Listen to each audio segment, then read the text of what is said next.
There are always articles out there that catch your attention, even with the headline. And when I saw this one come across my desk, 5 ways to survive an unexpected trip to the ER, I knew I wanted to learn more. And then fast forward, and I realized it was with America's favorite nurse, Nurse Alice Benjamin, who is with us today. It is so good to see you again. We see you on network television all the time. It's great that you're joining us here on The Blend. How are you?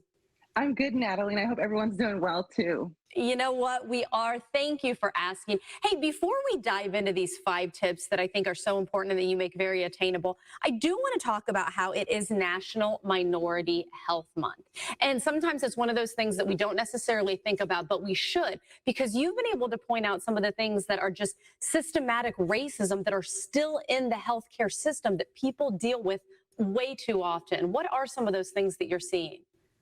Unfortunately, there is still, systemic racism, social injustice, implicit bias, and things that happen in the healthcare system. And so it's really important that we address the elephant in the room. So Minority Health Awareness Month is a month-long initiative to raise awareness and advance health equity across the country on behalf of all racial and ethnic minority groups. I mean, we saw with COVID, that was a prime example how we could see that certain groups, Blacks, Hispanics, Native Americans, died disproportionately at higher rates than our white counterparts. So that was just one example of health disparities, and we really want to eradicate those type of things from happening. Absolutely, we do. And I'm so glad that it is at least in the headline and we're at least talking about it more to hopefully change what we're seeing. And one thing, too, that we can change when we do find ourselves going to the ER, being prepared. And it's kind of hard to say being prepared when an unexpected trip, no one plans to have to go to the emergency room. But what are some things for people to keep in mind? The emergency room visit is a very scary time. So here are 5 tips that I want people to know to help them get a better experience out of that. And the first one is to make sure you bring a list of your medical conditions, your medications, and any allergies. That helps provide the context of what's going on with you so we can consider those things when we're trying to make you feel better or stop, heaven forbid, whatever life emergency is going on. So that's going to be very important.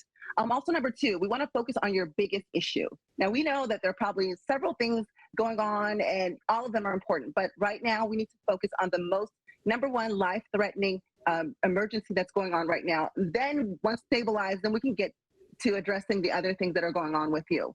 Tip number 3 is also try to bring someone with you to the emergency room if possible, or let someone know that you're going. Too many times people come by themselves, and it's really important if we have a second set of eyes and ears for you so you can help remember and understand what the doctors and nurses are saying. And in the event that something happens to you and you're not able to provide us information, we know who to contact or who to talk to, who knows your medical condition or knows what your wishes are so we can abide by them. And then also, Natalie, honesty is the best policy.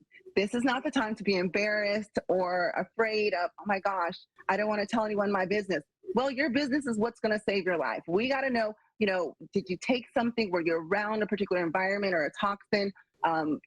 This is the time to tell us what's really going on with you, to not be afraid, because by leaving those things out, we actually might cause more harm to you while trying to help you feel better because we didn't have an important piece of information. And then also, please never delay an emergency room visit. If you don't feel well, go to the emergency room. We see too many people delay this, and oftentimes because of cost.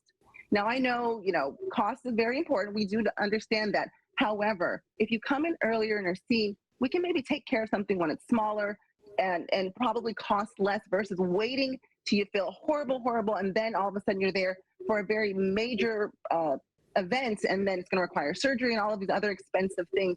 And besides, your life is priceless. You are worth every penny, and we would rather work with you with maybe a charitable or forgiving program that can get rid of those costs, or even a payment plan versus maybe having to finance a more expensive surgery or, heaven forbid, a funeral. And that's what we don't want to do. Nurse Alice, these were such good tips. I got to say, thank you so much for being with us today. It was great talking to you. And again, now I just feel like we know what to do to be just a little bit more prepared. I hope you take care and stay in touch, okay? Thank you. Everyone stay well.